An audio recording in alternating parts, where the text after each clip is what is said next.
In May 2020, Minneapolis became the symbol of police violence in the U.S. following the murder of George Floyd at the hands of a white officer. Since then, at least 4 other unarmed black men from the Minneapolis area have been killed by police. Among them, 20-year-old Dante Wright, who was shot and killed during a traffic stop in April 2021. See, he was light-skinned and he still got profiled by the police. Never in a million years thought that something like this would happen to us. We're not gangsters or doing bad to people. We're decent people. This wasn't supposed to happen to us. When Wright tried to get away from officers, Kim Potter, a 26-year veteran of the police force, fatally shot him. The officer, who claimed she mistook her gun for a taser, was found guilty of manslaughter.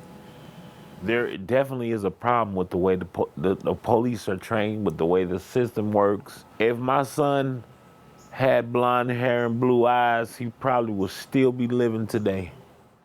Since 2020, about a third of Minneapolis's police officers have left the force. The police department has made changes: unarmed patrols, shorter working hours, and a focus on regaining the trust of the community. I've been very intentional in reaching out to communities because a lot of them don't know us. They see the uniform. So when they see the uniform, they think of what happened on that May in 2020, but that's not like all of us. Like, we're people too. Earlier this year, the Minnesota Department of Human Rights released a scathing report showing the Minneapolis Police Department had a pattern of racial discrimination. When that came out, that bothers me. That it says that we have a pattern of discrimination. From what I see here and what these officers are doing, what I'm doing, yeah, I mean, there's that incident. We have some history. I understand that, but I don't believe, personally, I don't believe that's us, and that's not what we're trying to do. In May, Joe Biden signed an executive order directing federal law enforcement agencies to revise use of force policies.